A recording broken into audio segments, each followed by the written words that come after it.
Hello from Dubai. I'm Rachel Price and welcome to the podcast Not Just Making the Tea, a show where we talk about the realities of our career and life choices, what life skills there are to be learned, and how they can influence and help us to succeed. It's all about celebrating the parts that don't go to plan as much as those which do. So this is season 2. This season, the focus will be looking at how we can continue to develop ourselves to ensure that we're getting the most from our lives both professionally and personally.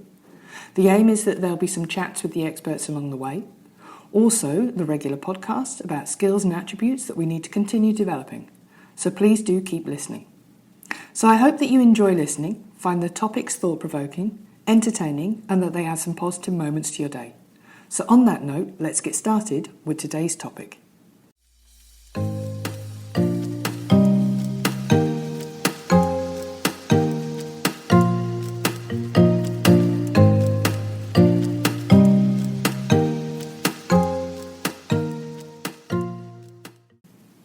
I think I'm overthinking. 7 steps to kick this unhelpful habit. Overthinking is like doing jumping jacks. There's lots of movement, but you go nowhere, and it's just exhausting. We've all been there. Everyone overthinks situations from time to time. Sometimes it's beneficial to think things through. By looking at a situation from all angles and weighing the options, we can move forward with confidence. But overthinking can also become chronic, when we repeatedly rehash past situations and second-guess every decision. This negative kind of overthinking can make us moody, anxious, and will generally prevent us from getting anything done. Linda Benjamin, a renowned clinical social worker and therapist from Illinois, is quoted as saying that worrying is a human problem, and that it's normal to try and resolve those worries. But it's important to manage this mindset. If you don't tackle your worries, they become bigger and more fearful. You make a place for your worries in your mind. She's also a proclaimed self-worrier.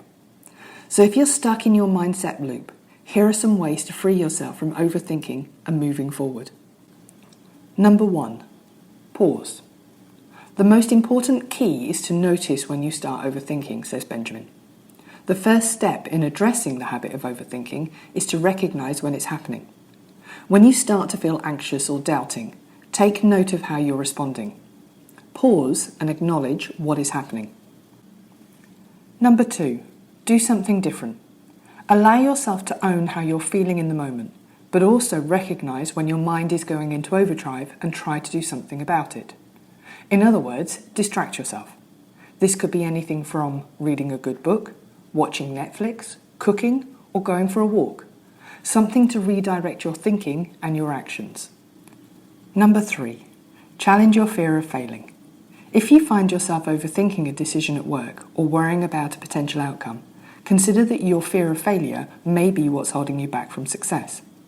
It's time to pass on the idea of perfection. In reality, those who don't make mistakes are unlikely to make anything at all. Embracing the possibility of failure gives us freedom to try.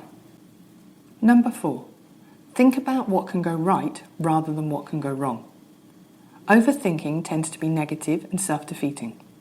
Rather than ruminating on all the possible ways a situation could go wrong, consider what could go right and the positive steps that will happen next. Number 5, put things into perspective. It's easy to make things bigger and more negative than they need to be. This is especially true of creative individuals, those whose active imagination can construct vivid, worry-filled scenarios. But if you take a moment to really think about the situation and its place in the bigger picture of your life, will it really matter in a year, 5 years, or even 10 years' time? Simply setting an extended time frame can help ward off overthinking. Number 6, practice gratefulness. It's impossible to have a grateful thought and a regretful one at the same time. And making time to practice daily gratefulness can help change your mindset and change the channel to a positive one. Jot down what you're grateful for so that you can look back on all the good things around you and remind yourself of these when you're having a wobbly or a down day. Number 7, and repeat.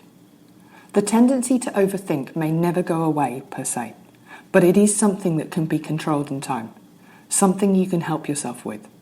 Life is short, it's nice to be there when it happens, explains Benjamin. And that's okay, because the habit of overthinking will creep up on us again and again. So revisit the mindset changes as outlined here and repeat as often as you need. So that's today's podcast. I hope you found it interesting and helpful. Thank you for taking the time to listen. If you've enjoyed this episode, then please subscribe and get new episodes sent to you weekly. You can do that for free via Apple Podcast, Spotify, Google Podcast, and other providers. I appreciate everyone who takes the time to listen, so subscribe, like, tell your friends, and send me any comments and feedback. And how about rating the podcast? The rating helps to bring this podcast to the attention of others, so thank you in advance. Please also check out the Instagram page, Not Just Making the Tea, for more information on these topics. For activities and resources, go to the Learning Hub on educationyala.teachable.com. There is a direct link in the podcast information. So thank you once again, keep safe and chat soon. Have a great day.